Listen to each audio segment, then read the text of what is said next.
Ito, ang latest weather update.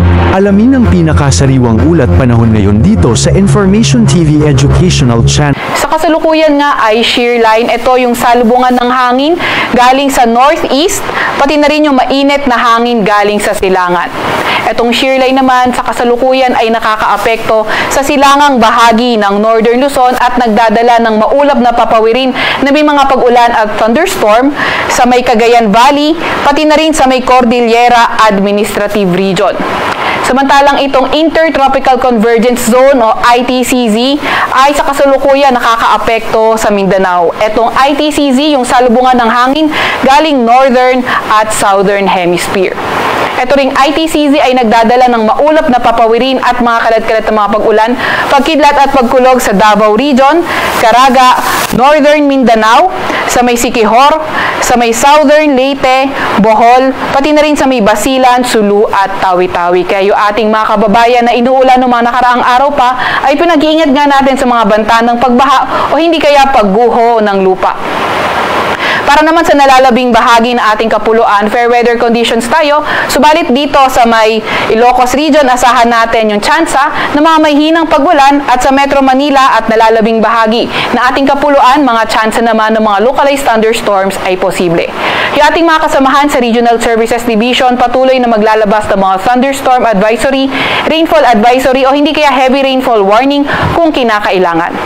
Sa kasalukuyan rin ay wala tayong namomonitor na low pressure area or bagyo sa loob or malapit sa ating Philippine Area of Responsibility. Para naman sa lagay ng ating panahon bukas, asahan pa nga rin natin yung shear line na makakaapekto sa may Cagayan Valley, pati na rin sa may Cordillera Administrative Region, pati na rin sa may Aurora. Sa nalalabing bahagi naman ng Northern Luzon, particularly sa may Ilocos Region, asahan naman natin fair weather conditions na may mga tsansa ng mga mahihinang pag-ulan.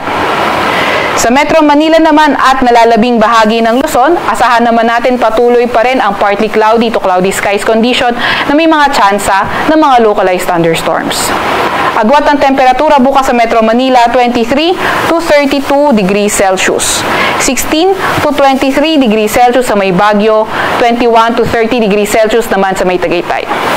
24 to 30 degrees Celsius sa may Lawag, 23 to 29 degrees Celsius sa may Tugigaraw at 26 to 32 degrees Celsius naman sa may Legazpi. Agwat naman ang temperatura sa Puerto Princesa ay 26 to 32 degrees Celsius at 26 to 33 degrees Celsius naman sa may Kalayaan Islands. Para naman sa lagay ng panahon bukas sa may Visayas at Mindanao, inaasahan nga natin itong Intertropical Convergence Zone o ITCZ patuloy pa rin na magdadala ng maulap na papawirin at mga kalat-kalat na pag-ulan, pagkidlat pagkulog sa may Eastern Visayas, Caraga, pati na rin sa may Davao Region. Sa nalalabing bahagi naman ng Visayas, pati nalalabing bahagi ng Mindanao, mga tsansa ng mga localized thunderstorms naman yung ating kailangang pagkaingatan.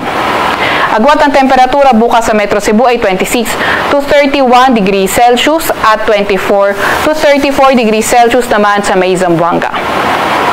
Meron pa rin pala tayo nakataas na gale warning sa may Batanes, sa may northern portion ng Cagayan, kabilang na ang Babuyan Islands, sa may Ilocos Norte at Ilocos Sur. Kaya kung maaari ay huwag munang pumalaot sa mga lugar na yan dahil magiging maalon hanggang sa napakaalon ng karagatan.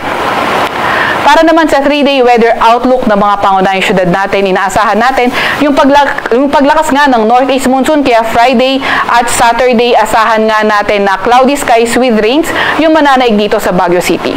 Although sa Cagayan Valley, pati na rin sa may silangang bahagi ng Central Luzon, until Sunday, posible yung cloudy skies with rains. Makita naman natin sa may Legazpi pagdating ng Biyernes, patuloy pa nga rin ang fair weather conditions na may mga tsansa ng mga localized thunderstorms, pero pagdating ng weekend, Saturday, Sunday sa may Legazpi, pati na rin sa silangang bahagi ng Southern Luzon, posible na ngang magkaroon ng mga kalat-kalat na pag-ulan, pagkidlat, pagkulog at mga thunderstorm dahil sa shear line. Sa Metro Manila naman, fair weather conditions Friday until Saturday, pero until Friday yung mga tsansa ng mga localized thunderstorms at pagdating ng weekend, mga tsansa ng mga mahihinang pag-ulan, yung ating kailangan namang bantayan. Para naman sa mga pangunahing syudad sa may Visayas, Metro Cebu, Iloilo City at Tacloban. Simulan natin sa Tacloban, Friday until Sunday, posible nga magdala ng mga kalat-kalat na mga pag-ulan, pagkidlat at pagkulog itong shear line. Hindi lang sa may Tacloban, pati na rin sa may southern part ng Visayas. Pero dito naman sa Metro Cebu, Iloilo City at nalalabing bahagi ng Visayas, inaasahan natin na magpapatuloy ang bahagyang maulap hanggang sa maulap na papawirin at may mga tsansa nga ng mga localized thunderstorms. Sa Metro Cebu, ang pinakamataas na temperatura ay 31 degrees Celsius. Dito naman sa Iloilo ay 25 to 32 degrees Celsius at 31 degrees Celsius ang pinakamataas na temperatura sa may Tacloban. Para naman sa mga pangunahing syudad ng Mindanao, sa Metro Davao hanggang Biyernes, posibleng magpaulan ang Intertropical Convergence Zone at may mga kasama yang localized thunderstorms.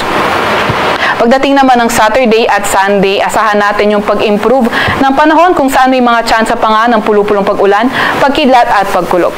Sa Cagayan de Oro at Zamboanga City, inaasahan natin na magpapatuloy, partly cloudy to cloudy skies, may mga tsansa ng mga localized thunderstorms. Although hindi naman natin din niro-rule out yung tsansa ng Intertropical Convergence Zone na posible pa rin na magpadala ng mga paulan at mga thunderstorm sa iba't ibang bahagi rin ng Mindanao sa mga susunod pa rin na araw. Sa Kalakhang, Maynila, ang araw ay lulubog ng 5:24 ng hapon at sisikat bukas ng 6:03 ng umaga.